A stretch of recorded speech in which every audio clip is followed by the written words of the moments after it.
वो मिसाल सचिन एक क्वेश्चन ऐसा है, दूसरा बोल सकते नहीं जी। अस्सलाम वालेकुम वंस अगेन। टेस्ट इस दफा तो इतना आसान सवाल है।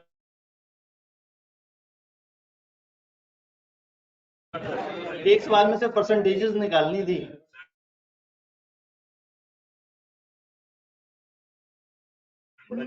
पता लग जाना था सब कुछ।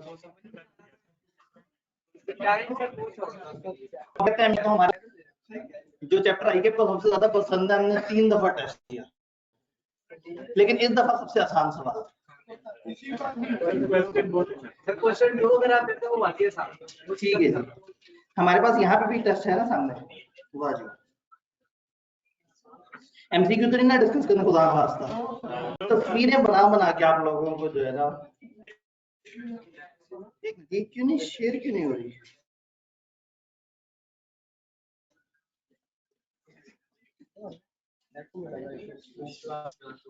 उसको देखें वो कौन सा नेट से कनेक्टेड है, वो अभी भी कहीं दूर ही है, हमको भी नहीं नजर आ रहा। चल रहा है लेकिन वो बहुत पीछे है।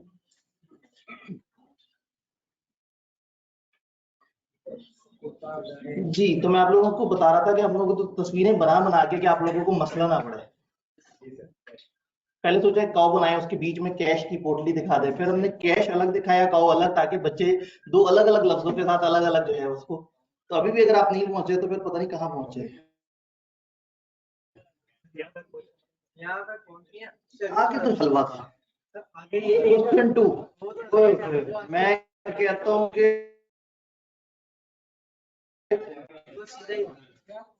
बजाय इसके कि जब हम 2 सिनेरियो वाला सवाल देते,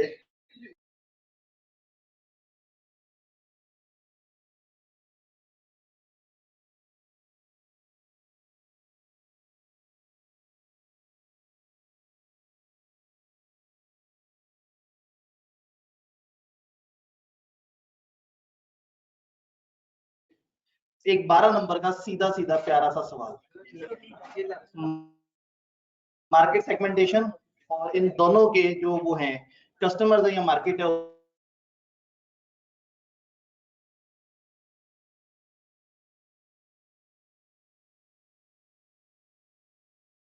उसको कैसे कैसे सेगमेंट कर सकते हैं। हर बंदे का जवाब दूसरे से फर्क हो सकता है। ठीक, तो इसमें आपने ये नहीं परेशान होना है कि मैंने कोई किताबी जवाब लिखना था या कुछ और इस तरह से। सर बुक्स अभी तक नहीं मिली ऑनलाइन में। बुक्स के बारे में हमारे टीम मेंबर्स हमें कुछ बता सकें। बुक्स का कुछ पता है? ऑनलाइन वाले बच्चों का क्या मामला है? जी डिस्पैच है ना, ठीक है, तो डिस्पैच होना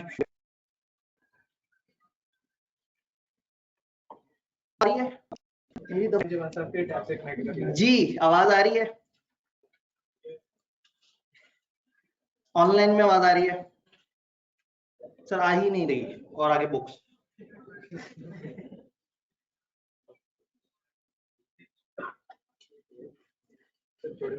एक मिनट आज देखना जरूरी है। इंटरनेट कौन सा जहाँ 3 दिन नजर आते थे वहां आईटी वाला भी कोई मेरी बारी जी।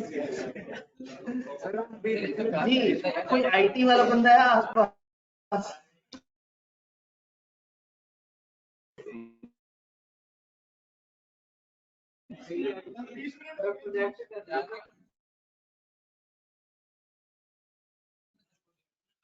और आई थिंक ये कौन सी प्रिंसिपल वाली क्लास है? ठीक है, सही है यही।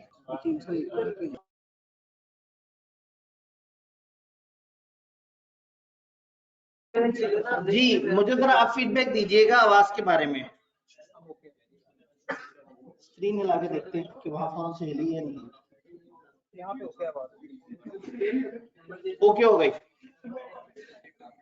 ठीक है जी। तो क्वेश्चन 2 में इससे पहले कि आप मार्केट सेगमेंटेशन पे परेशान हो जाते, हमने खुद ही बता दिया था कि market segment section of total public है, टोटल मार्केट है, जिसमें पोटेंशियल कस्टमर की यूनिक और आइडेंटिफाइबल कैरेक्टरिस्टिक्स होती है। तो अभी तक अगर आपको समझ आई भी थी तो डेफिनेशन पढ़ के समझ से उड़ गई। फिर आगे आसान सी बात थी कि मार्केट सेगमेंटेशन को डिस्क्राइब करना था एंड 5 वेज बताने थे। अच्छा 12 नंबर का सवाल है, 5 वेज पूछे गए हैं, तो इसका मतलब है 5 और 2 बच गए नंबर, वो किस चीज से होंगे? डिस्क्राइब करने के। मार्केट सेगमेंटेशन को डिस्क्राइब करना था और प्रोवाइड करने हैं 5 वेज। उन्होंने ये नहीं कहा कि 5 वेज को बहुत डिटेल से एक्सप्लेन करें,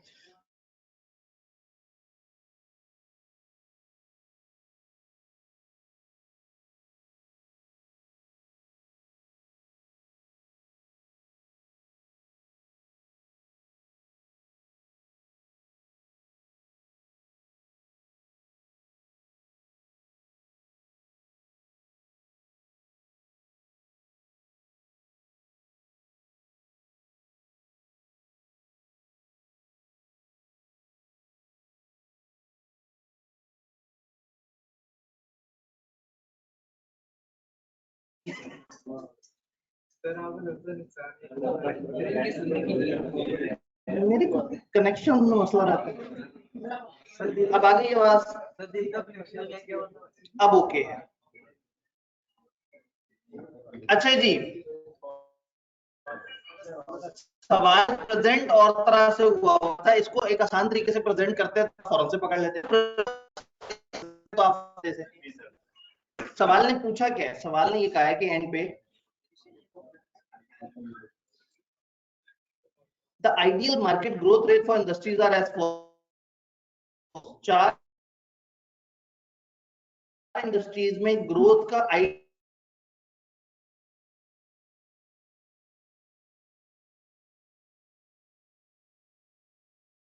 रेट बता दिया। आप ये कहते थे ना, हम कंफ्यूज हो जाते हैं कि कितना आइडियल रेट है, और लास्ट टाइम 10% वाली लाइन मिसिंग हुई थी।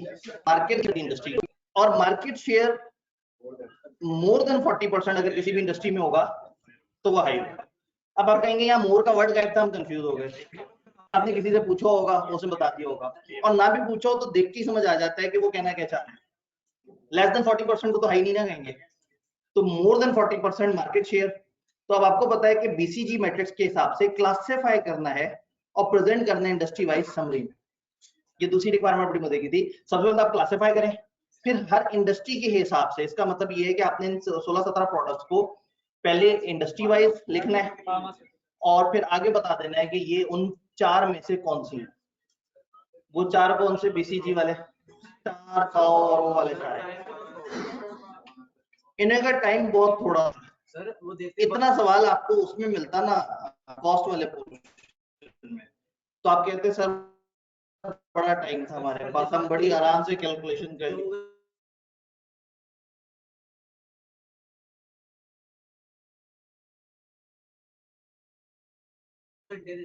देखिए इसके अंदर कहीं पे भी उन्होंने अंग्रेजी लिखने का नहीं कहा था, बहुत ज्यादा सिर्फ क्लासिफाई करना था, सिर्फ एक दफा वर्किंग निकालनी थी और गेम समझ आ जानी थी। अच्छा, प्रोडक्ट का रेवेन्यू, टोटल मार्केट रेवेन्यू सन 2023 का और टोटल मार्केट सन 2024 का। तो जब आप 2023 से 2024 में देखेंगे कि कितनी ग्रोथ हुई, तो ये मार्केट की ग्रोथ निकल। इसका मतलब है मार्केट की ग्रोथ कैसे निकालनी थी? आपने 2024 की वैल्यू को ऊपर रखना था, 2023 की वैल्यू को नीचे रखना। 100 से ऊपर होता, फॉर एग्जांपल 120 होता, तो आप कहते हैं 20% ग्रोथ है। दोनों ऑप्शन हैं। एक तरीका ये कि आप 2024 और 23 का डिफरेंस लें और डिवाइड करें 2023 से। दूसरा ऑप्शन है वो डिफरेंस भी ना लें, आप डायरेक्ट अगले साल की वैल्यू को पिछले साल की वैल्यू से डिवाइड करें, तो जवाब 100 प्लस में जितना 100 से ऊपर होगा उतने परसेंट ग्रोथ है, और जितना 100 से नीचे की तरफ होगा, तो ये डिपेंड करता है कि आपने लंबा तरीका किया या छोटा तरीका। तो 2024 और 2023 से आपको मिलनी थी मार्केट ग्रोथ की परसेंटेज। अब मार्केट का शेयर कैसे निकालें? हमारी प्रोडक्ट का मार्केट में क्या शेयर है? ठीक है। अब चूंकि हमें पिछला साल भी मौजूद है और करंट साल भी मौजूद है, और 23 भी मौजूद है और 24 भी मौजूद है, तो 24 में हम खड़े हुए होंगे जब हमारे पास ये डाटा होगा। हमने आज देखना है कि हमारे पास मार्केट में शेयर कितना है। हमारी प्रोडक्ट फॉर एग्जांपल अजूरा,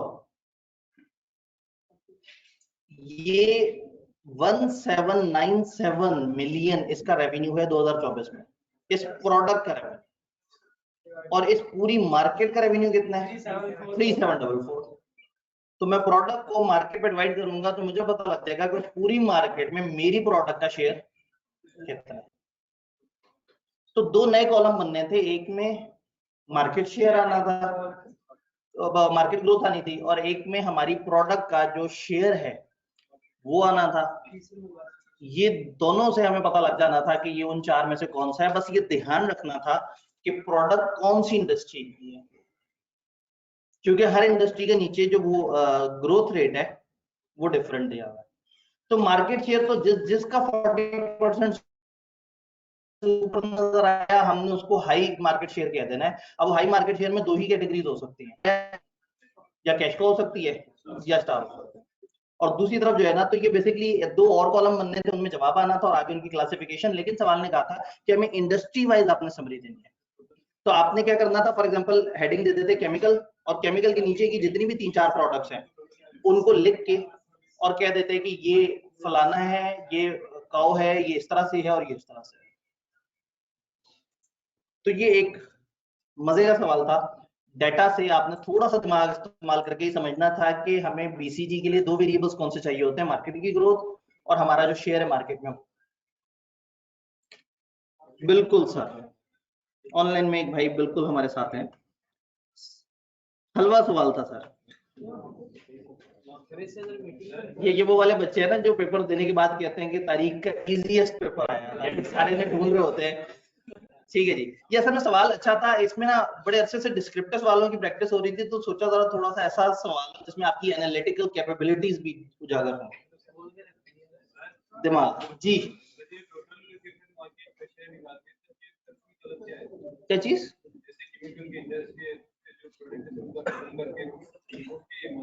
देखिए असल में ये अलग अलग प्रोडक्ट्स हैं, डिफरेंट प्रोडक्ट्स हैं। हमने हर प्रोडक्ट का बताना है कि वो प्रोडक्ट स्टार है, फलाना है या फलाना। तो इनमें से कुछ ऐसी प्रोडक्ट्स होंगी जिसका उस मार्केट में शेयर छोटा होगा, कुछ ऐसी प्रोडक्ट होंगी जिसका उस मार्केट में। अच्छा मजे की बात, मैं एक एग्जांपल आपको दिखाता हूँ। ये केमिकल देख रहे हैं, पता नहीं आपके हाईलाइट हुए नहीं। 10वें नंबर पे जो प्रोडक्ट है वो केमिकल में, और केमिकल के मार्केट का टोटल रेवेन्यू कितना है 2024 में 19,773। केमिकल की एक और प्रोडक्ट पकड़ते हैं, 7वें नंबर पे जो प्रोडक्ट है ये भी केमिकल है, और इसका कितना है? इसका मतलब है कि हर किसी की अपनी अपनी मार्केट है। एक इंडस्ट्री है केमिकल, केमिकल के अंदर अलग अलग तरह की मार्केट्स होंगी। तो अब आपसे ये जवाब नहीं एक्सपेक्टेड कि आप केमिकल की इंडस्ट्री में से इसका शेयर बताएं, आपने इस मार्केट में उसका शेयर बताना है। सिर्फ जवाब में आपने इंडस्ट्री वाइज उनको सॉर्ट करके दिखाना है।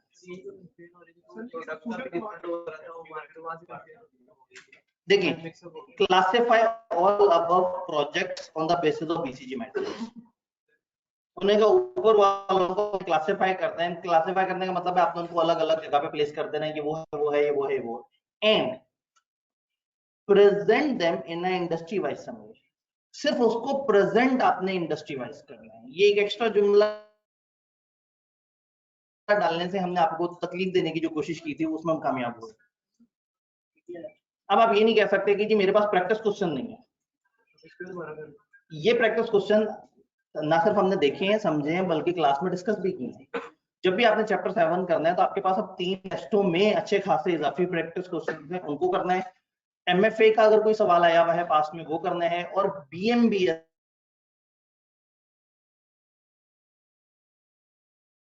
का सवाल करना है। यहाँ तैयारी कंप्लीट हो जाती है। फिर आते हैं वो एडवांस यूजर्स जो कहते हैं कि जी चैप्टर 7 तो ऐसे हलवा हो चुका हुआ है, ऐसा जबरदस्त है कि उसका किसी भी तरह का कोई भी सवाल पीएम बीएमएस के वो जो सवाल दिए हुए हैं उनकी प्रैक्टिस के लिए। और सबसे एंड पे अगर आपने कुछ प्रैक्टिस करना है तो वो जो एमएफए की आईकेप की किताब में जो एक्स्ट्रा सवाल है जो मैंने क्लासिफाई अलग से किए हैं, क्योंकि वो फिर हमारी बॉडी की नहीं है, वो विदेशी बॉडीज की, वो फिर फाइनल प्रैक्टिस के लिए अगर किसी को बहुत एडवांस प्रैक्टिस करनी है। अदरवाइज फाइनल के बीएमएस और आईकेप की किताब में जो एक्स्ट्रा सवाल दिए हैं दूसरी बॉडीज के, उनके अलावा भी हमारे टेस्टों में और हमारे पास पेपर में जो बीएमबीएस के सवाल हैं और जो एमएफए के सवाल हैं, हमारे पास सफिशिएंट प्रैक्टिस है।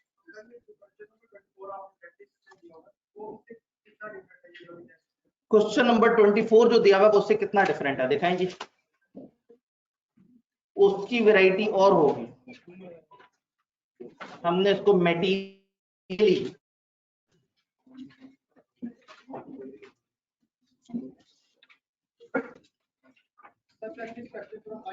जी बिल्कुल, इनका practice question from ICAP study text for MFA आपके वॉल्यूम 2 में क्वेश्चन नंबर 24 हमने बनाया हुआ है, जिसमें उसमें टोटल 5 प्रोडक्ट्स दी हुई हैं, हर प्रोडक्ट का मार्केट साइज दिया हुआ है और हर प्रोडक्ट की सेल्स दी हुई है, और तकरीबन इसी तरह का पैटर्न है कि आपके पास मार्केट साइज नजर आ रहा है और वो ऊपर की तरफ ग्रो कर रहा है। तो आपने ये देख लेना है कि मार्केट में ग्रोथ कितने % हो रही है, और इसी तरह से आपकी सेल्स दी हुई है। सवाल है हमने क्या कहा, how might this analysis help the management, और आप किस तरह से इनको क्लासिफाई करेंगे। इसमें बस इन्होंने टेबल कंफ्यूजिंग तरीके से दिया है। 5 कॉलम में से सेंटर वाला कॉलम है एक्चुअल, आज की डेट, पिछले 2 ईयर है, लास्ट ईयर -1 और ईयर -2, पिछले साल का डाटा, उससे पिछले साल का डाटा, और आगे दिया हुआ है फोरकास्ट, अगला साल ये उससे अगला साल। अब अगेन डिपेंड करता है कि आप इसको करंट ईयर में बैठ के एनालिसिस करें तो यहां तक का एनालिसिस करेंगे, और अगर आप प्रोजेक्टेड एनालिसिस करें कि आज से 2 साल बाद ये प्रोडक्ट मैं कहां पे देख रहा हूं, तो फिर आप सबसे लास्ट वाले कॉलम में आएंगे और देखेंगे कि पिछले साल की निस्बत यहाँ पे कितनी ग्रोथ आई है, और फिर देखेंगे कि उस साल में वो वाली प्रोडक्ट का उस से क्या वो है। तो इस सवाल को करने के 2 तरीके हो सकते हैं, करंट एनालिसिस भी कर सकते हैं और फ्यूचर एनालिसिस भी। बिजनेसेस क्या करते हैं, एक एनालिसिस ये होता है कि देखते हैं आज हम कहां खड़े हैं, और एक एनालिसिस ये होता है कि फ्यूचर में मार्केट किस तरफ जा रही है और फ्यूचर में हम किस तरफ जा रहे हैं और फ्यूचर में हमारी प्रोडक्ट किस तरफ होंगी। तो डेटा जो है वो आपको दोनों तरह से एनालिसिस करने की ऑप्शन दे रहा है, करंट का भी और फ्यूचर का भी। आप कुछ कहना चाह रहे हैं?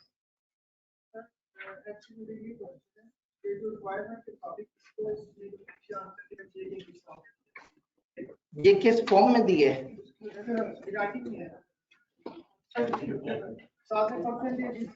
ठीक है, उन्होंने आंसर करते हुए उसको डिस्क्रिप्टिव फॉर्म में दे दिया, उससे इनको तकलीफ काफी ज्यादा हुई होगी। हाँ ये देखिए, इन्होंने जो आंसर दिया है इसमें इंग्लिश लिखते लिखते बीच बीच में परसेंटेजेस लिखते गए हैं। इससे हुआ क्या होगा, इससे हुआ ये होगा कि पहले इन्होंने ग्राफ वर्किंग बनाई होगी, वहां सारी परसेंटेजेस निकाली होंगी, फिर जवाब लिखते हुए सारी परसेंटेजेस वहां लिखी होंगी। सवाल ने, ये जो हमारा सवाल था, इसने सिंपली आपसे कहा था कि आपने क्लासिफाई कर देना है। तो रादर देन कि आप, अच्छा फिर प्रोडक्ट का भी फर्क है, वो 5 प्रोडक्ट्स हैं, यहाँ हमारे पास 17 प्रोडक्ट्स थी। तो इधर बेस्ट वे यही था कि इसी टेबल के आगे हम 2 कॉलम बनाते और उधर वो सारा डाटा निकाल लेते और सिंपली उसके हिसाब से क्लासिफिकेशन कर देते ऑन द फेस। फिर नीचे समरी बनानी थी, हमने एक इंडस्ट्री की हेडिंग लिखनी थी, उसके अंदर की 4 प्रोडक्ट लिखनी थी और उनके आगे लिख देना था कि वो कौन कौन से उसमें आ रही है, डॉग है, स्टार है, या किस तरह से। तो प्रेजेंट करने के कई तरीके हैं, ये लॉ नहीं है कि आपने एक ही तरीके से जवाब देना है कि लॉ बताना है, प्रोविजन बतानी है, यहाँ मल्टीपल तरीके से उसको प्रेजेंट कर सकते हैं।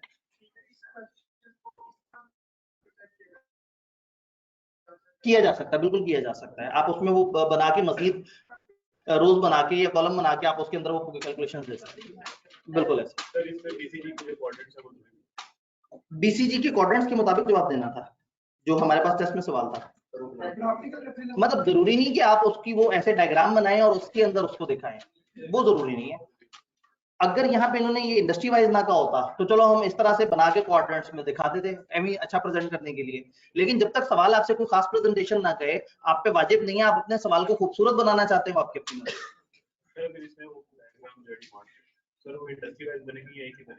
असल में फिर अगर इंडस्ट्री वाइज हुआ तो फिर वो डायग्राम नहीं बन सकेगी, 2 डायमेंशन आ गए ना, एक आप इंडस्ट्री वाइज है और फिर एक प्रोडक्ट वाइज है। तो इसलिए अब ऐसे में इसके सॉल्यूशन को देख के आपको थोड़ा सा और सुकून भी मिल जाएगा। उसमें हमने थोड़ा सा एक अच्छी वर्किंग करके उसको दिखाया होगा, लेकिन वो फौरन अवेलेबल नहीं होता, शायद एक आध दिन बाद अवेलेबल होता है। जी ठीक है, नंबर 4 है वो भी साथ। ठीक है, इनके वजह से अपने रेवेन्यू है जी जी, वो अलग-अलग मार्केट के। बिल्कुल ऐसे ही है। जब हम इंडस्ट्री का देखेंगे तो फिर हम ये चारों को टोटल कर लेंगे या नहीं नहीं, असल में उन्होंने ये नहीं कहा था कि इंडस्ट्री के हिसाब से टोटल्स करके परसेंटेजेस में बताएं, उन्होंने कहा उसको इंडस्ट्री वाइज प्रेजेंट कर। तो एक इंडस्ट्री में 4-5 प्रोडक्ट हमारे पास आ रही थी, अगर फार्मास्यूटिकल की हमारे पास 3 प्रोडक्ट्स आ रही थी, हम हमको लिखते फार्मास्यूटिकल, नीचे उन 3 प्रोडक्ट्स के नाम लिखते और आगे बता देते वो क्या है। मतलब एक इसको अगर आप दोबारा से अटेम्प्ट करें तो अगर किसी ने ओवरऑल इंडस्ट्री वाइज टोटल कर लिया और उसके साथ एनालिसिस किया तो that was not required. Her industry में एक से ज्यादा मार्केट्स हो सकती हैं। फॉर एग्जांपल फार्मास्यूटिकल इंडस्ट्री है, इसमें एक इंजेक्शन वाली मार्केट होगी जो कि शायद किसी खास कैंसर के इलाज का इंजेक्शन हो, इसमें वैक्सीनेशन की मार्केट होगी, इसमें डेंगू के खिलाफ जो दवाइयां होती हैं या मच्छरों के खिलाफ उसकी एक मार्केट होगी। तो वो एक इंडस्ट्री के अंदर अलग अलग मार्केट हो सकती है। इसको प्रेजेंट करने का तरीका ये है कि फार्मास्यूटिकल इंडस्ट्री लिखा, फार्मास्यूटिकल इंडस्ट्री लिखा, इनके 4 प्रोडक्ट्स लिखे और इनके बाद इनके जैसे मार्केट ब्यूरो अपनी अपनी जब से एक मार्केट के अंदर है वो लिख के फिर उसको क्लासिफाई करते हैं। बिल्कुल ऐसे जी। मार्केट ग्रोथ है होगा कि करंटली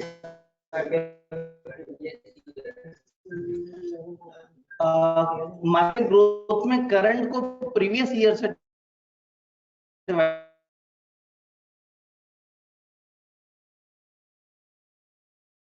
राइट, हाँ हाँ बिल्कुल मैंने ऐसे ही कहा। तो काफी ज्यादा परसेंटेज नहीं तो 100 पे नहीं, मेरा सामने स्क्रीन। फॉर एग्जांपल जो फर्स्ट मैं एक मिनट मैं थोड़ा सा बताने की कोशिश करता हूँ। फॉर एग्जांपल एक प्रोडक्ट पिछले साल 100 थी, पता नहीं आपको लिखा है आ जाए, पिछले साल 100 थी और इस साल 120 है। पिछले साल 100 थी और इस दफा 120 है। तरीका नंबर 1, हम मौजूदा साल में से पिछले साल का डिफरेंस निकालें जो कि आएगा 20 और उसको डिवाइड कर दें पिछले ईयर से कि पिछले ईयर में इजाफा कितना है, तो पता ये लगा कि 20% इजाफा है। लेकिन इसका एक शॉर्ट तरीका है, हम अगले ईयर को पिछले ईयर से डिवाइड कर दें। 120 को मैंने 100 पे डिवाइड किया तो जवाब आ गया 120%। 1.2 इज इक्वल टू 120%। तो 1 से जितना ऊपर है उतनी ग्रोथ आई होगी। ये अगर 111% होता तो मैं कहता 11% ग्रोथ है, 140% होता मैं कहता 40%, अगर ये 98 होता तो मैं कहता 2% मार्केट नीचे आई है। तो लंबे तरीके से या शॉर्ट तरीके से जैसे मर्जी करना चाहें, जब भी आपने देखना है कि ग्रोथ कितनी है तो पिछले साल से कंपेयर करके देखना है, मौजूदा को ऊपर और पिछले साल को नीचे की तरफ रखना है, आपके पास परसेंटेज इंक्रीज आ जाएगा। इसमें नंबर क्लासिफिकेशन के देंगे वर्किंग असल में क्लासिफिकेशन कैसे करेंगे आप? नहीं मतलब लिख के ना, ठीक है, इसमें हाइड्रो लिख दिया और ब्रैकेट में परसेंटेज लिख दिया, ठीक है, उसकी जो वर्किंग हमने कैलकुलेटर में की। ठीक है जी। एक भाई ने कहा इसमें नंबर वर्किंग के हैं या प्रेजेंटेशन के। देखें, अगर आपने कैलकुलेटर से करके और आगे ये इस तरह से यूं करके डिवाइड करके नहीं दिखाया तो ये दिखाना मकसद भी नहीं था, सिर्फ आगे वो फाइनल जवाब परसेंटेजेस का लिखना था। अब वो चाहे आप टेबल में आगे करके लिखें या नीचे जहां आप समरी प्रेजेंट कर रहे हैं वहां आगे करके दिखा दें, लेकिन मेरे ख्याल में अब हमें आगे जाना होगा। चैप्टर 7 जो है वो बहुत हो गया। ये और बात है कि चैप्टर 7 हमारा इस वक्त एमएफए का one of the most important chapter है।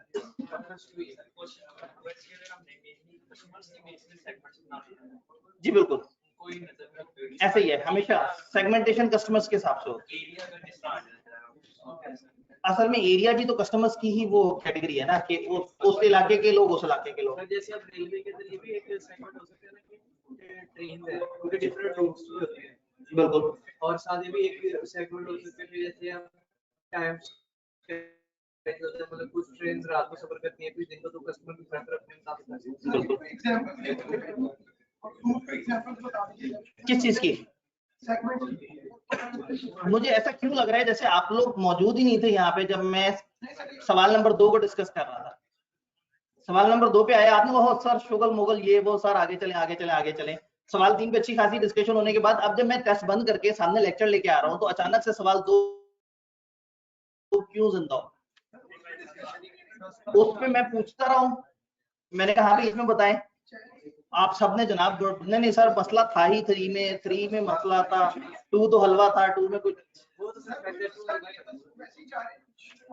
जी बिल्कुल। तो अगली दफा जब भी टेस्ट में एक रेलेवेंट सवाल आए और मैं उसके ऊपर तबसरा करने का कह रहा हूँ तो आपने उसमें, वरना तो शुगल मुगल है ना, हो सकता है भाई अचानक से उठ के कहते हैं सर एमसीक्यू नंबर 2 को भी डिस्कस कर लेते हैं। फिर एमसीक्यू 2 को डिस्कस करते करते आप वो टॉपिक ओपन कर लें, सर इस टॉपिक में इस चीज का क्या मतलब होता था, तो ये तो कभी भी नहीं खत्म होगा मामला। तो इसलिए ना अब ब्रेक लगानी बड़ी जरूरी हो गई है। वैल्यू की हमारी बहस चल रही थी और मुसलसल चल।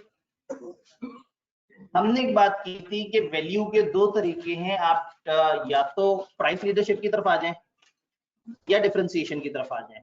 याद है, या तो वो पिज्जा जो है वो इतना सस्ता कर दें कि बंदे को लगे कि ओहो तूफानी वैल्यू मिल गई, या उस पिज्जे में फीचर इतने ऐड कर दें कि वो बंदा ज्यादा पैसे देने के लिए भी तैयार हो। याद है वैल्यू? आप लोगों ने मुझे बताया था वैल्यू कैसे ऐड की जाती है, किसी भी प्रोडक्ट में वैल्यू कैसे कैसे ऐड की जा सकती है। उसकी क्वालिटी बेहतर करके, उसका डिजाइन बेहतर करके, उसके फीचर्स चेंज करके, एक्स्ट्रा सर्विस देके, extra sales after sale service देते हैं, अच्छा एम्बियंस देके कि जिस जगह वो प्रोडक्ट कंज्यूम की जा रही है वहां माहौल बेहतर हो।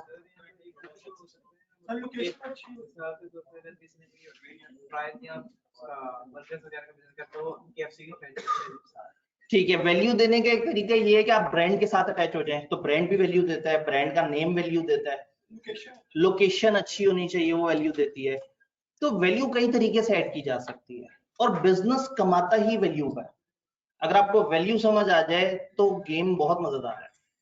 मैं नॉर्मली एग्जांपल देता हूं कि आपने फॉर एग्जांपल एक जगह से 200 रुपए की 2 किलो लकड़ी खरीदी, 200 रुपए की 2 किलो लकड़ी खरीदी।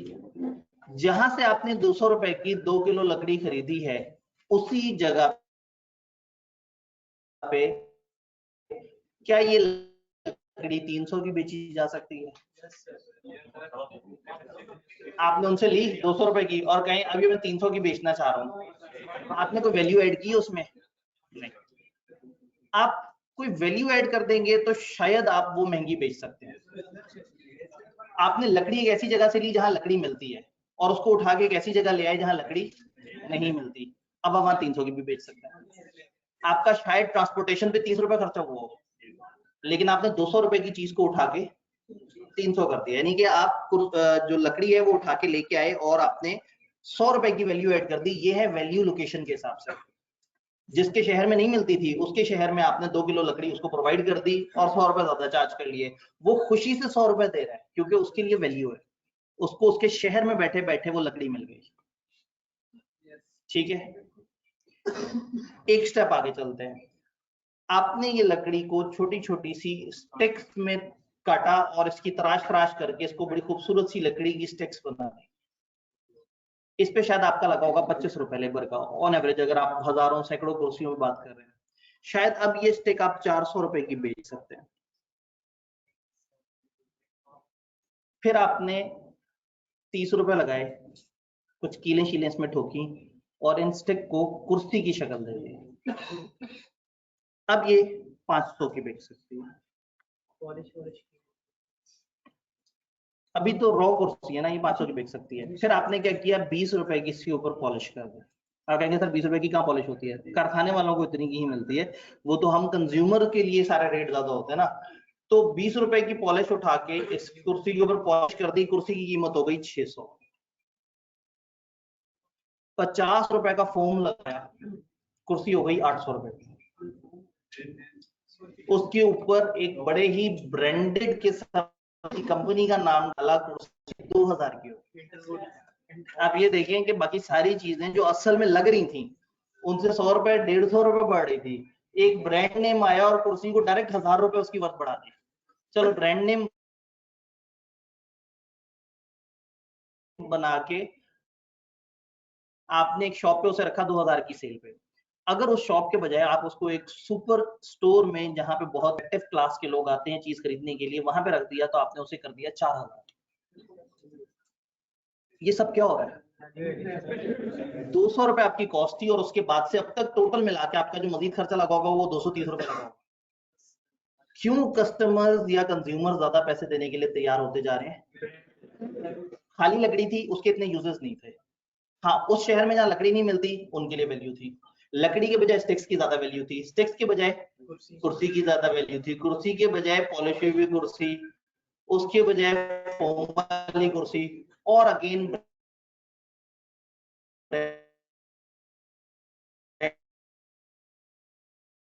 वाली कुर्सी, एक अच्छी जगह पे पड़ी हुई कुर्सी, अच्छे तरीके से प्रेजेंट हुई हुई कुर्सी। तो इसका मतलब ये हुआ कि सारी गेम, ठीक है जी। तो वैल्यू एडिंग का कॉन्सेप्ट समझ आया? इसका मतलब है वैल्यू हर प्रोसेस में ऐड हो रही है। आपने लकड़ी अच्छी जगह से परचेज की, अच्छी वैल्यू आ जाएगी। आपने लकड़ी गंदी जगह से परचेज की, वैल्यू नहीं आएगी। आपने कुर्सी अच्छे डिजाइन की बनाई, वैल्यू आ जाएगी। गंदे डिजाइन की बनाई, पॉलिश सही से हुई, पॉलिश सही नहीं हुई, फोम अच्छी नस्ल का लगा, वैल्यू एड हुई। इसका मतलब ये है कि गेम ही सारी वैल्यू की है। तो इसका मतलब है कि सारी बीएम को उठा के साइड पे रख दें, सारी बिजनेस की स्टडीज को साइड पे रख दें। अगर किसी बिजनेस को समझ आ जाए कि वैल्यू कैसे ऐड करते हैं, वो सबसे कामयाब बिजनेस है। तो भूल जाए एक्सटर्नल एनालिसिस क्या है, ये एनालिसिस क्या है, कंपेटिटर्स क्या कर रहे हैं, फलाना क्या कर रहा है, फलाना क्या कर रहा है। आपको सिर्फ वैल्यू देनी है। वैल्यू देनी है तो वैल्यू की चेन को समझना है कि वैल्यू किस किस तरह से स्टेप बाय स्टेप ऐड हो रही है। किताब में एक डिस्कशन है कि वैल्यू कैसे ऐड करते हैं, लेकिन माशाल्लाह से आप लोग ये सारी बात मुझे अच्छी तरह से बता चुके हैं कि वैल्यू कैसे ऐड करते हैं। तो मैं इस हकीर डिस्कशन के बजाय एक अमीर डिस्कशन की तरफ चलूंगा।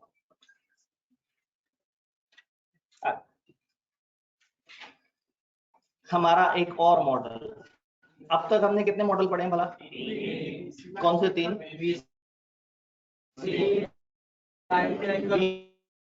जी, लाइफ साइकिल और चौथा मॉडल है value chain analysis. Again porter भाई जो है वो कंपटीशन के अंदर जो है वो हमेशा काफी ज्यादा आगे रहते हैं। तो वैल्यू चेन एनालिसिस भी हमारे पोर्टर भाई की तरफ से आपको मिल रहा है। वैल्यू चेन बेसिकली ये कहती है कि आपने एक चेन ऑफ एक्टिविटीज को देखना है जिसके थ्रू वैल्यू मिल रही होती है। ऑनलाइन वाले कह रहे हैं आवाज नहीं आ रही, तो मुझे यहाँ से आवाज आ रही है, वो किसकी है? यहाँ से, वो मेरी ही आवाज आ रही है। लैग है, 1-1.5 सेकंड का लैग है। आ रही है सर, ठीक है। तो हमने कहा कि वैल्यू चेन बेसिकली ये समझना है कि आप वैल्यू कहाँ कहाँ दे रहे हैं। 2 रेस्टोरेंट है, साथ साथ है। एक रेस्टोरेंट लाखों कमा रहा है और दूसरा हजारों कमा रहा है। एक वैल्यू अच्छी दे रहा है, दूसरी वैल्यू हल्की दे रहा है। 2 रेस्टोरेंट है, आपस में बिल्कुल बड़ा कांटे का मुकाबला है। एक जैसा स्ट्रक्चर, एक जैसे लोग, एक जैसी सारी चीजें, लेकिन एक रेस्टोरेंट दूसरे से कोई 10% अच्छा जा रहा है। वो ऐसा क्या कर रहा होगा? वो वैल्यू दे रहा होगा, वो कुछ एक्स्ट्रा वैल्यू दे रहा होगा, लेकिन वो वैल्यू किस जगह दे रहा होगा? एक पूरी चेन है ना, देखें, बहुत अच्छा ब्रांड लगा दे लेकिन लकड़ी गंदी हो तो फारिग है उससे। बहुत अच्छी लोकेशन पे रख दें और पॉलिश ना हुई भी हो। इसका मतलब है कि ये सारी सीरीज ऑफ एक्टिविटीज है जहां से आपकी वैल्यू गुजर के आ रही है। तो बिजनेस मस्ट नो कि उसकी वैल्यू चेन में कौन सी लड़ी मिसिंग है। ये जो चेन होती है या जंजीर होती है, अगर आप देखें तो छोटे छोटे से गोले आपस में जुड़े हुए होते हैं। एक भी गोला खराब हो गया ना तो पूरी चेन फारिग हो जाएगी। तो बिजनेसेस को ये देखना बड़ा जरूरी है कि उनकी वैल्यू चेन में कौन सी लड़ी है जो प्रॉब्लम कर रही है। वैल्यू चेन में क्या चीजें आती हैं? सबसे पहले इनबाउंड लॉजिस्टिक्स आते हैं। आपकी प्रोडक्ट्स आप तक पहुंचती कैसे हैं? रास्ते में तोड़फोड़ हो गई, सही से सप्लाई नहीं हुई, आपने उसको सही से पिक नहीं किया, डिस्ट्रीब्यूशन के अंदर गड़बड़ हो गई, ट्रक में हैंडलिंग के अंदर कोई लॉस हो गया, कुछ भी,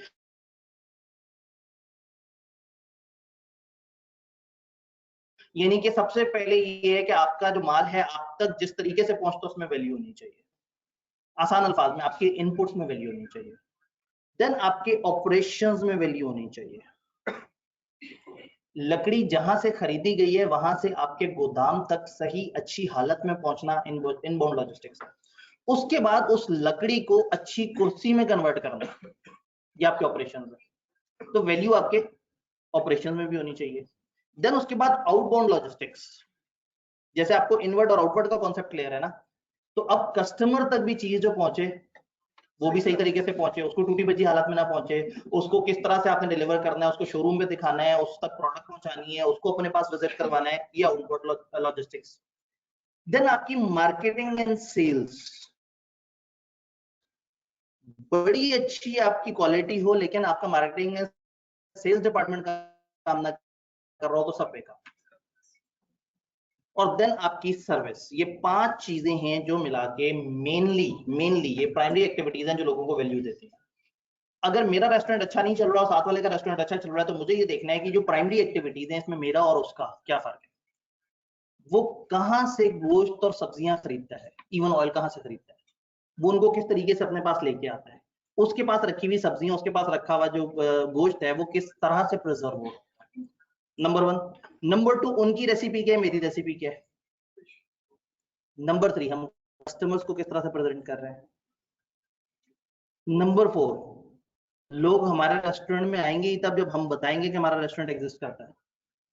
देखिए वैल्यू हर जगह चाहिए, आप कस्टमर है, अगेन आपकी फील्ड की एग्जांपल दूंगा, आपको समझ आएगी। आपने कोर्स बाय करना है, कॉलेज बहुत खूबसूरत बना हुआ हो, एसी बहुत तूफानी चलते हो, इंटरनेट डिस्कनेक्ट ना होता हो, सारे मसले जो है वो बिल्कुल सही हो, और टीचर पसंद का ना हो, तो आप कहेंगे नहीं ये तो ये अच्छी बात नहीं है। मतलब हमें टीचर भी सही चाहिए। टीचर बहुत तूफानी हो लेकिन फीस इतनी महंगी हो कि आप कहेंगे फायदा ही कोई नहीं। फीस भी मुनासिब हो, टीचर भी तूफानी हो, कॉलेज भी बड़ा जबरदस्त हो, बस आपको पता ना होगी ये कॉलेज है कहाँ, तभी फायदा है। इसका मतलब ये है कि वैल्यू हर जगह से आएगी। मार्केटिंग एंड सेल्स आप लोगों को बताएंगे अपने बारे में, इनबाउंड लॉजिस्टिक्स से आप अपने इनपुट्स पे काम करेंगे, ऑपरेशन आप अपने प्रोसेस पे काम करेंगे, आउटबाउंड लॉजिस्टिक्स से आप अपनी किस तरह से चीज डिलीवर हो रही है उसके ऊपर काम करेंगे। मार्केटिंग सेल्स से आप लोगों को बता रहे हैं, और सर्विस में आफ्टर सेल सर्विस या इस तरह से। अब एक रेस्टोरेंट है, सब कुछ सही है, बस वो सब्जियां गली भी लेके आते हैं, गंदी सड़ी भी लेके आते हैं, कोई वहां नहीं जाएगा खाना खाने। सब्जियां गोश्त बहुत अच्छा लेके आते हैं, बस रेसिपी अच्छी नहीं है, मजे की नहीं है, लोग नहीं जाएंगे। सब्जियां और गोश्त भी सही जगह से लेके आते हैं, रेसिपी भी बड़ी कमाल है, और आके जिस तरह से आपको सर्व करते हैं कि अलग खामर यार, मतलब थोड़ी इज्जत से प्लेट रख देते, थोड़ा सा मेरा अदब एहतराम कर देते। अगर वो आपको आउटबाउंड लॉजिस्टिक्स अच्छी नहीं दे रहे, आप तक वो प्लेट में बहुत ही गंदे तरीके से सर्व हो रहा है, उसको देख के फीलिंग ही नहीं आ रही। अक्सर रेस्टोरेंट तो फील से ही आधा आपका जो है ना, आधी तो आपकी आंखों की भूख होती है, पेट की भूख होती है, बाकी तो होता है ना कि प्रोडक्ट दिखने में बड़ी मजेदार सी हो, उसमें से शू शू आवाज, उतनी सी आवाजें आ रही हो, जनाब आग जलती भी जा रही है, सारे मुड़ के देख रहे हो यार ये किसका खाना जा रहा है, आपकी मेज पे आके रखा गया, जबान जल जाए लेकिन बाहर आ उसमें वैल्यू आ रही है आपको। तो दिस इज कि वो आपको प्रेजेंट कैसे होगी। अगेन ये सारी चीजें काम करेंगी अगर लोगों को रेस्टोरेंट का पता है। और देन आपको सर्विस किस मेयार की मिल रही है। बहुत अच्छा रेस्टोरेंट है, खाना भी नो डाउट बड़ा जबरदस्त होता है, सब कुछ सही है, बस उनके एसी नहीं चल रहे और जून का महीना है, सारी वैल्यू तब हो जाएगी। इसका मतलब है कि आप एक छोटा सा यूनिट भी इग्नोर नहीं कर सकते। तो वैल्यू चेंज ये कहता है कि आपने शुरू से लेके आगे तक समझना है। इनबाउंड लॉजिस्टिक्स उन पे काम करना है, ऑपरेशंस पे काम करना है, आउटबाउंड लॉजिस्टिक्स इनबाउंड इनपुट से रिलेटेड है, ऑपरेशंस प्रोसेस से रिलेटेड, आउटबाउंड आपकी सेल्स और ये चीजें किस तरह से हो रही हैं, मार्केटिंग एंड सेल्स ओवरऑल किस तरह से आपकी मार्केटिंग हो रही है, एंड फाइनली आपकी सर्विस किस क्वालिटी की है। ये पांचों चीजें मजेदार होनी चाहिए। भाई कुछ कहना चाहते हैं? जैसे भी रेस्टोरेंट है वो जैसे रूफटॉप होते हैं, वो किस कैटेगरी यूनियन के रूफटॉप पे जैसा व्यू है वो किस उनमें किस जी, कैटेगरी में आएगा? अब आपका जो ओवरऑल जब रूफ टॉप पे वो रेस्टोरेंट है जो बड़ा जबरदस्त आपको माहौल प्रोवाइड कर रहे हैं, तो ये आपकी सर्विस के अंदर आएगा कि आप उसको किस तरह से सर्व कर रहे हैं, और थोड़ा सा आप इसको आउटबाउंड लॉजिस्टिक्स में भी कह सकते हैं कि उनका वे क्या है, वो आपको प्रेजेंट कैसे कर रहे हैं। आउटबाउंड और सर्विस में फर्क क्या है? आउटबाउंड है कि कस्टमर तक चीज पहुंची कैसे, और सर्विस ये है कि आप ओवरऑल उसको कितनी सपोर्ट दे रहे हैं। फॉर एग्जांपल मैं आपको क्लास में पढ़ा रहा हूँ, हमारा तरीका ये है कि यहाँ पे कैमरा लगा हुआ है, ये सारा कुछ, और ये ऑनलाइन लोगों को मैं पढ़ाने की कोशिश कर रहा हूँ। ये आउटबाउंड लॉजिस्टिक्स कॉलेज ने सेट किए, कैमरा लगा दिया, सारी चीजें, अब मैं कस्टमर्स तक पहुंच जाऊंगा। लेकिन अगर इंटरनेट काम नहीं कर रहा हो तो फिर काम खराब हो जाएगा। तो आउटबाउंड लॉजिस्टिक्स आप कस्टमर्स तक कैसे पहुंच रहे हैं, और सर्विस वो ओवरऑल चीज है जो सारी वो उसको कवर कर रही है। वहां पे माहौल किस तरह का है, आप उनको क्या क्या सपोर्ट प्रोवाइड कर रहे हैं, सब कुछ सही चल रहा हो लेकिन ऑनलाइन वालों को किताब ही ना मिले एंड तक, उनका व्हाट्सएप का ग्रुप ही काम ना कर रहा हो, तो फिर सब बेकार हो जाएगा। तो आउटबाउंड लॉजिस्टिक्स की कस्टमर तक चीज कैसे पहुंची, एंड सर्विसेज की उसको उस वक्त और आफ्टर दैट इवन किस तरह की सर्विस मिली। इसमें ज्यादातर हम काउंट करते हैं आफ्टर सेल सर्विस। एक प्रोडक्ट लेके आ गए और उसके बाद अंदर वो भंगड़े डाल रहे हैं वो बिजनेस वाले के, लो जी एक और बेवकूफ बन गया, अब आगे जाके प्रोडक्ट चले ना चले आपकी, क्योंकि वो तो आफ्टर सेल सर्विस ही नहीं दे रहे। तो सबसे पहला जो मुकाबला है वो हमारा प्राइमरी उसमें होगा। सही, जितने भी मॉडल हमने पढ़े हैं मेरे ख्याल से इनमें से 5 फोर्सेस ही ठीक है, बाकी तो हवाई मॉडल है जी। अगेन असल में बात ये है कि अब समझ आया कि मैंने उसमें क्यों लोकल एग्जांपल दी थी। तो लोकल एग्जांपल्स वाला मॉडल जरा ज्यादा समझ आएगा। तो हवाई मॉडल नहीं है, लेकिन अगेन वही बात है कि अभी आप लोग उतना ज्यादा बिजनेस में इन नहीं हुए, आईकेप थोड़ा सा जल्दी आपको थोड़ी सी ज्यादा बातें बताने की कोशिश कर रहा है। तो हम हवा में आपको बिजनेस बताते हैं, या कागज पे वो टेबल आ जाता है जिसको देख के आप परेशान हो जाते हैं। और फिर प्राइमरी एक्टिविटी समझ आ गई। लो जी, 2 रेस्टोरेंट हैं, दोनों के दोनों सेम जगह से खरीदते हैं, सेम तरह की सर्विस होती है, सेम सारा कुछ है। अब मुकाबला कहाँ होगा, अब होगा सपोर्ट एक्टिविटीज में, सेकेंडरी एक्टिविटीज में। सेकेंडरी एक्टिविटीज क्या है, आपका ऑर्गेनाइजेशन का स्ट्रक्चर किस तरह का है, आपका ह्यूमन रिसोर्स किस तरह का है, आपकी टेक्नोलॉजी किस तरह से, आपका बाइंग का जो फंक्शन है वो किस तरह से काम कर रहा है, क्या कर रहा है, बल्क बाइंग करके बेनिफिट दे रहा है नहीं दे रहा। जितनी अच्छी आपकी बाइंग होगी उतना आपको सपोर्ट मिलेगी, उतना आप प्राइस में खेल सकते हैं। जितना अच्छा आपका आईटी, फॉर एग्जांपल वही बात है कि 2 कॉलेज हैं, दोनों जगह एक जैसे टीचर्स हैं, दोनों कॉलेज में फ्रंट ऑफिस एक ही तरह से डील करते हैं, दोनों एक ही तरह की मार्केटिंग करते हैं, एक जैसी फीस है। अब एक कॉलेज में जो इंफ्रास्ट्रक्चर है वो थोड़ा बेहतर है, शीशे लगे हुए हैं, कुर्सियां जरा ज्यादा खूबसूरत हैं, कमरे जरा ज्यादा बेहतर तरीके से ऑर्गेनाइज हुए हुए हैं। तो अब लोग क्या करेंगे, अब जब बेस लेवल में कंपटीशन 2 बिजनेस का बराबर हो गया तो अब डिसीजन लेंगे सेकेंडरी फैक्टर। तो सेकेंडरी फैक्टर प्राइम फैक्टर नहीं है। अगर प्राइम फैक्टर में मसला है तो वो ठीक करना जरूरी है पहले। प्राइम फैक्टर अगर आपका सॉर्टेड आउट है तो फिर जंग कहाँ होगी, सेकेंडरी फैक्टर में। सेकेंडरी में जैसे मैंने आपसे कहा प्रोक्योरमेंट से शुरू करते हैं, आपके सप्लायर के साथ कम्युनिकेशन कैसी है, आपकी परचेजिंग, आपका मटेरियल वगैरह बाय करने का जो प्रोसेस है, अब वहां से अपने पास लाने की बात नहीं कर रहा। आपका बाइंग का डिपार्टमेंट कितना अच्छा काम करता है, कितने अच्छे तरीके से चीजों को एग्री करता है, किस तरह से रेट निकालते हैं ताकि आपका बिजनेस उतने पैसे लगा सके वैल्यू के ऊपर।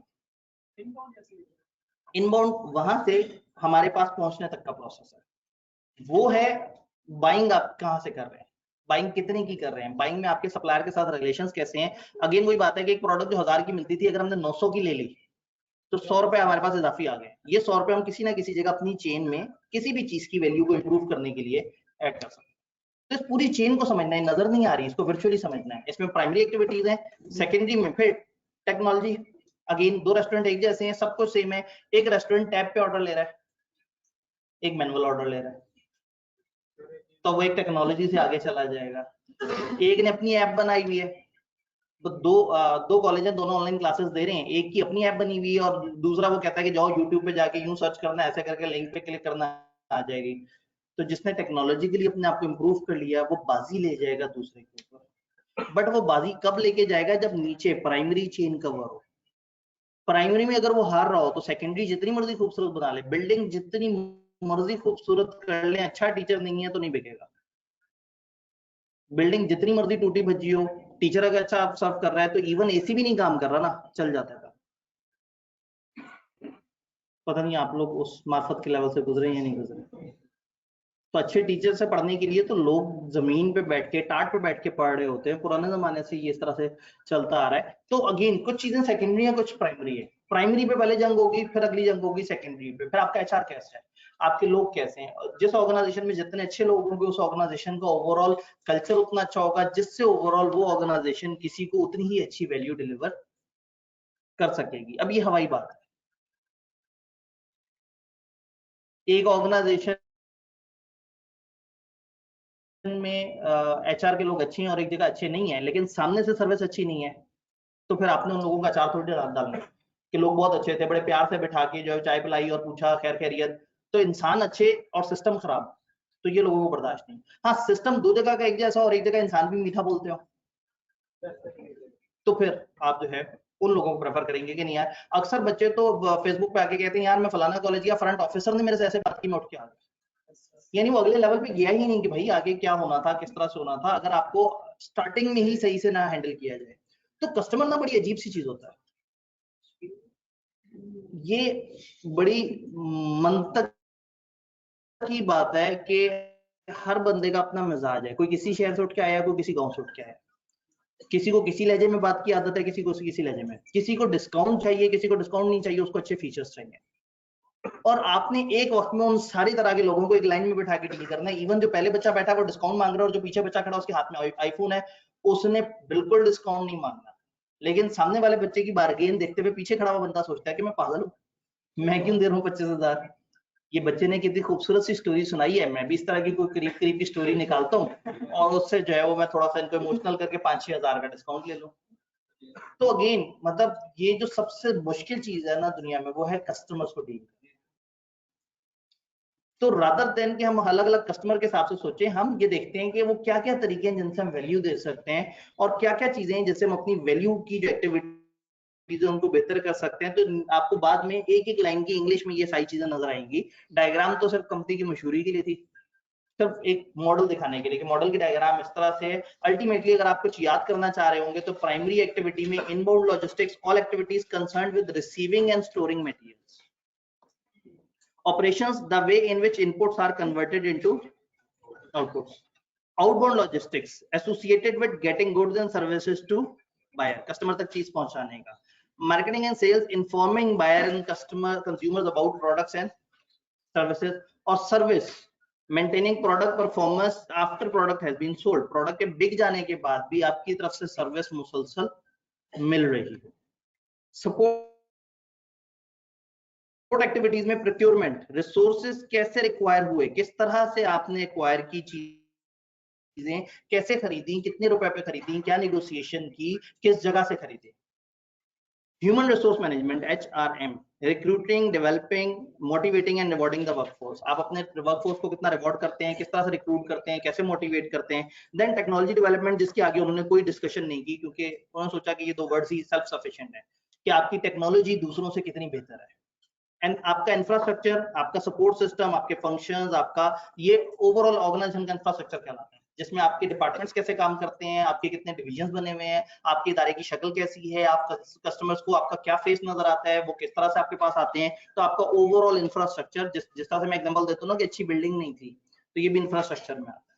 तो इंफ्रास्ट्रक्चर का मतलब है वो सारी चीजें जो मिलजुल के आपको प्रोवाइड कर रही हैं कोई भी सर्विस। तो टेक्निकली ये वैल्यू चेन समझना जरूरी है कि वैल्यू चेन का कॉन्सेप्ट क्या है और ये किस तरह से काम कर रहा होता है। जैसे दो रेस्टोरेंट की एग्जांपल देते हैं, एक देसी, दो रेस्टोरेंट की एग्जांपल, एक देसी एक कॉन्टिनेंटल यानी कि पॉश एरिया में। तो जैसे यानी देसी वाले में जाके वेटर आके रख देगा खाना, उसके बाद उसकी बाजार से आप खाएं।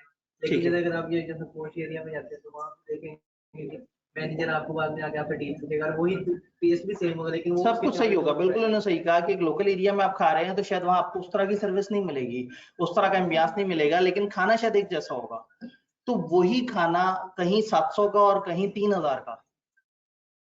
कस्टमर पागल नहीं है, इतना पागल नहीं है, ऑल्दो काफी पागल है, लेकिन इतना पागल नहीं है कि वो उसी चीज के 2300 इजाफी भर रहा है। कुछ तो उसको एक्स्ट्रा मिल रहा है, उसको जो मिल रहा है उसे वैल्यू कहते हैं, और वो वैल्यू आपने उसके दिमाग में डालनी है। मार्केटिंग, ठीक है। और कुछ नहीं तो बैठा खाना खा रहा होगा एक बंदा, दूर जो है वो बैठ के वो गाना गा रहा होगा और वो कहेंगे जी फरमाइश पे अगर आपने कोई गाना जो है वो करना है तो आप उसे बताएंगे, वो फिर तबला बजाते हुए जो है वो आपकी पसंद का गाना जो है वो आपके चाहने वालों को सुना के अजियत देने की कोशिश करेगा। लेकिन कहने का मतलब है कि वो एक वैल्यू है। मैं कल एक रेस्टोरेंट में गया तो वहां पे एक जगह उन्होंने हैप्पी बर्थडे का एक पक्का पक्का मोनोग्राम लगा दिया था और साथ उसके बड़ा खूबसूरत सा जो है वो आर्टिफैक्ट सजा दिया था, और एक जगह हैप्पी एनिवर्सरी का बड़ा मजेदार सा डिजाइन बना दिया था ऐसा कि लोग उधर आए और तस्वीरें खींचे। अब किसी ने किसी को सालगिरह पे लेके जाना है या किसी ने किसी को एनिवर्सरी पे लेके जाना है तो उसने सोचना है कि अच्छा बाद में फिर एक सेल्फी भी होनी चाहिए, एक तस्वीर हो और कितना मजा आए कि तस्वीर के वक्त बड़े खूबसूरत से पौधे पास रखे हुए हों, ऊपर लिखा हुआ आ रहा हो हैप्पी एनिवर्सरी, तो तस्वीर में हैप्पी एनिवर्सरी आएगा। तो वो जब एक बंदा उस रेस्टोरेंट में आएगा तो उसको ये चीज समझ आ जाएगी कि एनिवर्सरी पे यहाँ पे लेके आना चाहिए। मैं किनको बता रहा हूँ, सॉरी मैं भूल गया था। कस्टमर्स को समझना, ये जो है ना कंज्यूमर्स को समझना बड़ा जरूरी है। ठीक है, एनिवर्सरी से मुराद यहाँ मैरिज एनिवर्सरी थी, लेकिन मैं मतलब बाकी ये गलत जगह गलत एग्जांपल दे बैठा। आप सिर्फ हैप्पी बर्थडे से आप बस वो गुब्बारे बुलाया करें, आप जो है वो गुब्बारे फोड़े, तालियां बजाएं, ये शादी वाला जरा थोड़ा सा मुश्किल हो गया।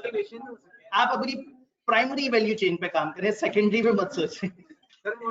ठीक है जी, मैं गलत एग्जांपल दे दी, तो आंसू भरी आंखों के साथ जो है वो जी। गुडविल किस उसमें आती है? गुडविल ओवरऑल ब्रांड नेम है, ये आपका ब्रांड इमेज में आता है। और ब्रांड जो है वो ओवरऑल कहीं ना कहीं सर्विस में काउंट होता है या आपकी मार्केटिंग एंड सेल्स में। कि मार्केटिंग वाला दिमाग में बिठाते हैं ना कि ये ब्रांड लोगे तो बस उसके बाद जो है वो बेड़ा पार है। तो ये अच्छी मार्केटिंग एंड सेल्स आपके ब्रांड को अवेयरनेस, आपके ब्रांड की अवेयरनेस फैलाते हैं और आपको ज्यादा से ज्यादा उस तरफ ले जाते हैं जी।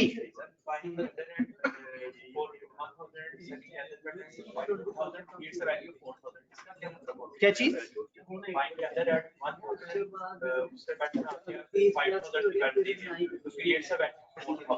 हाँ, अभी जैसे मैंने कहा कि एक चीज 1000 रुपए की है और आपने उसके ऊपर अच्छा ब्रांड लगा दिया और लोग उसका 2000 देने को तैयार है, तो ब्रांड ने उसकी वैल्यू कितनी बढ़ा दी? 1000। तो अगर 1000 की चीज लें और 5000 की बेचें तो आपने वैल्यू कितनी ऐड कर दी? 4। इस तरह बिजनेस कंज्यूमर के लिए वैल्यू ऐड कर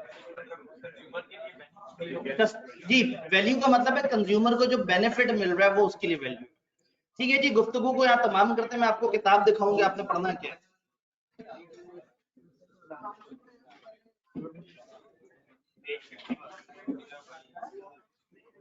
जी। पेज 51 पे नीचे डायग्राम बनी हुई है। ऊपर वाली कहानी तो आपने पढ़ी है ना, डेफिनेशन ऑफ वैल्यू। नीचे डायग्राम बनी है, इसे देख के हमें बस मुतासिर होना है। अल्टीमेटली इसको सादा इंग्लिश में देखना है तो अगले पेज पे लिखी हुई है। तो पेज 52 है बेसिकली जो हमने देखा है। आखिरी पोर्शन इसमें नहीं देखा, value chain, value creation and strategic management, उससे ऊपर ऊपर हम लोगों ने देखा है। तो ये अब आप लोगों ने देख के आना है इंशाल्लाह ताला, यहीं से आगे